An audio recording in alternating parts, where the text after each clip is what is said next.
শুভ দুপুর সবাইকে। আশা করছি সবাই খুব ভালো আছেন, আপনাদের আশীর্বাদে আমরাও ভালোই আছি। আজকে হচ্ছে মঙ্গলবার, কালকে তো বাড়ি থেকে চলেই আসছি, আপনারা তো ভিডিওটা দেখতেই পারছেন। আসলে প্রচন্ড গরম, এত গরমে আর ভালো লাগতেছে না, তাই আজকে দুপুরবেলা আমডাল রান্না করতেছি। আর আদেয়া মাংস খেতে চাইছে, আদেয়া মাংস খেতে অনেক বেশি পছন্দ করে, তাই আদেয়ার জন্য একটা দেশি মুরগি রান্না করতেছি। মুরগি থেকেও ডিম বেরোইছে, মানে ডিমের কুসুম বেরোইছে, আর কিছুদিন গেলে হয়তো ডিম পারতো। যাই হোক, পরে এখন রান্না বান্না করবো। আর প্রচন্ড রোদ উঠছে, যেহেতু গরমে ভালো লাগতেছে না, মাথাও ব্যথা করতেছে। আর বাড়ি থেকে আসছি, মনটা এত বেশি ভালো লাগতেছে না। এবার ওরকম ভাবে ঘুরতেও পারি নাই এত রোদ আর গরমের জন্য। পরবর্তীতে গিয়ে আমাদের গ্রামের আরো অনেক কিছুই আছে, সেগুলো আপনাদের সাথে শেয়ার করব। চলুন আজকের ভিডিওটা শুরু করা যাক।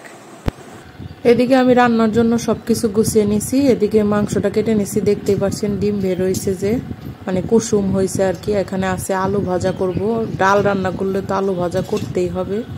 আর মাংস রান্না করব যেহেতু, পেঁয়াজ আলু তারপর আদা রসুন বাটা সব কমপ্লিট। এদিকে আদেয়া মামুনি খেলা করতেছে, এই তো তার সুইমিং পুল, তারপরে তার বাচ্চা কাচ্চা যত আছে, হাতি ঘোড়া। এই তো আদেয়া, ওকেও স্নান করে দিছি দুপুরবেলা।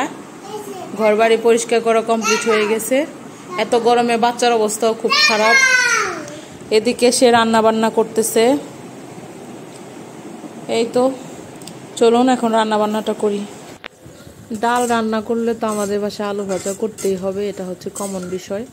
আমার প্রায় প্রতিদিনই ডাল রান্না করলে আলু ভাজাও করতে হয়, প্রায় প্রতিদিনই আলু ভাজা করতেই হয়। এদিকে আমি প্রেসার কুকারে ডালটা সিটি দিয়ে নিছি, আর মটরের ডাল যেহেতু প্রেসার কুকারে দিলে ভালো সেদ্ধ হয়। এদিকে আলু ভাজা কমপ্লিট হয়ে গেছে, মুচমুচা হয়ে গেছে। এখন নামিয়ে নিব আলু ভাজাগুলো। আমাদের বাসায় আদেয়া প্লাস আদেয়া বাবা দুইজনে আলু ভাজা অনেক বেশি পছন্দ করে, তাই প্রায় প্রতিদিনই ডালও করতে হয়, আলু ভাজাও করতে হয়।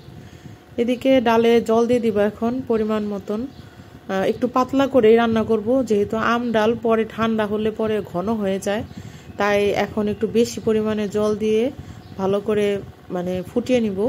এখন দিয়ে দিলাম কাঁচামরিচ, বেশ অনেক কয়টাই কাঁচামরিচ দিছি, আর দিয়ে দিছি লবণ স্বাদ অনুযায়ী। আসলে আমরা আদেয়ার জন্য আলাদাভাবে কোনো কিছুই রান্না করি না, আদেয়া আমরা যা রান্না করি এগুলোই খায়।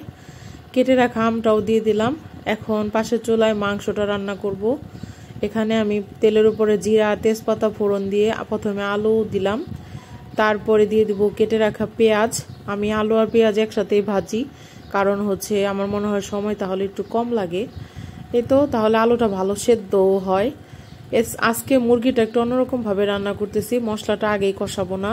আজকে পেঁয়াজ আর আলুটা একটু ভেজে তারপরে, দেশি মুরগি যেহেতু তাই বেশি সময় লাগবে, এর জন্য আমি মুরগিটা আগে দিয়ে দিলাম। এখন আস্তে আস্তে সব মশলাগুলো দিব আর মুরগিটা কষাবো, তাহলে একটু ভাজা ভাজা হয়ে যাবে। আর কষানোটা ভালো হলে মুরগি রান্নাটাও ভালো হবে।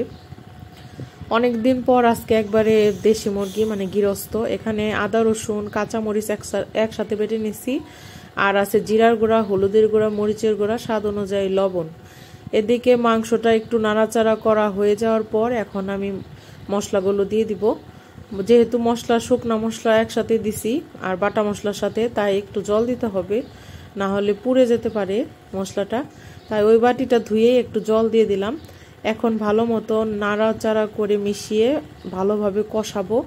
অনেক সময় নিয়ে ঢাকনা দিয়ে ঢেকে ঢেকে কষাতে হবে, যেহেতু দেশি মুরগি তাই রান্না হতে একটু বেশি সময় লাগবে।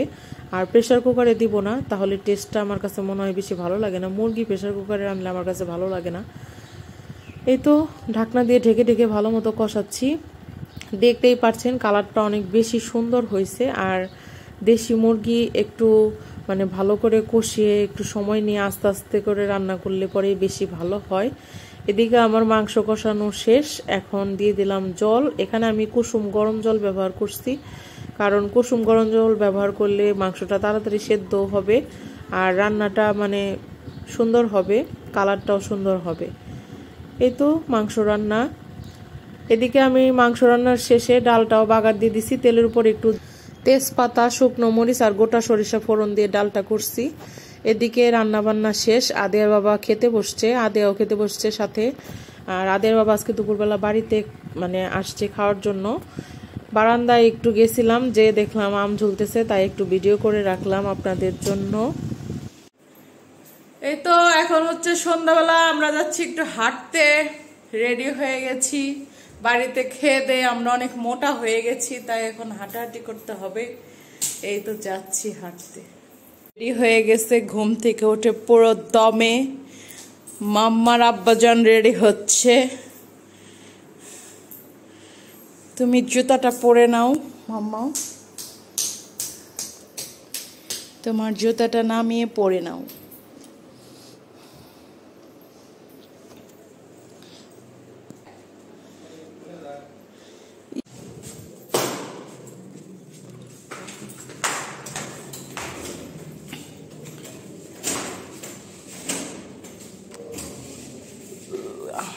চাপো।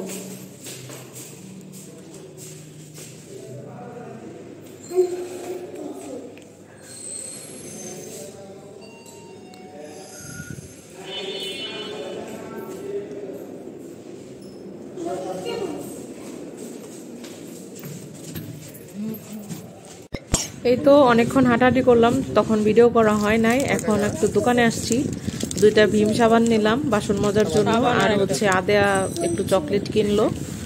এই তো এখন বাড়িতে চলে যাব। 5 টাকা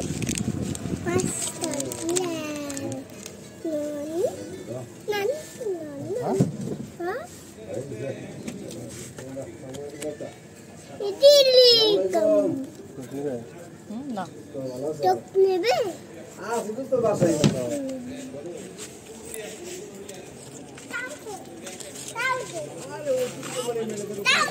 না বাড়িতে বাসায় বাসায়।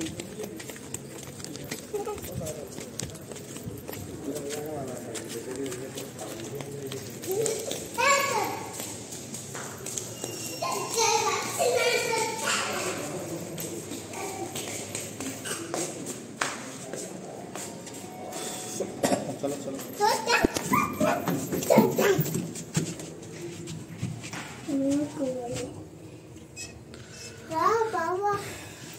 ও বাবা ঘেমে গেছে। কি খেয়েছো তুমি?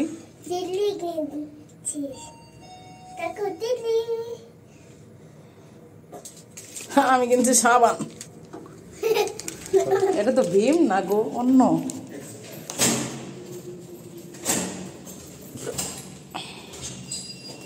এদিকে দুপুরে তো রান্না করছিলাম মাংস, দেখতেই পাচ্ছেন। রাতে আদের বাবা খেতে চাইছে ভুনা খিচুড়ি, তাই ভুনা খিচুড়ির সাথে সালাদ। এই হলো রাতের খাওয়া দাওয়া আমাদের। হাঁটাহাঁটি ঘোরাঘুরি শেষ, 2টা সাবান কিনে নিয়ে আসছি। তো আজকের ভিডিওটা এই পর্যন্ত। সবাই ভালো থাকবেন, সুস্থ থাকবেন, আমাদের সাথেই থাকবেন। চ্যানেলটিকে সাবস্ক্রাইব করবেন, ভিডিও ভালো লাগলে লাইক কমেন্ট ও শেয়ার করবেন। ধন্যবাদ সবাইকে। টাটা।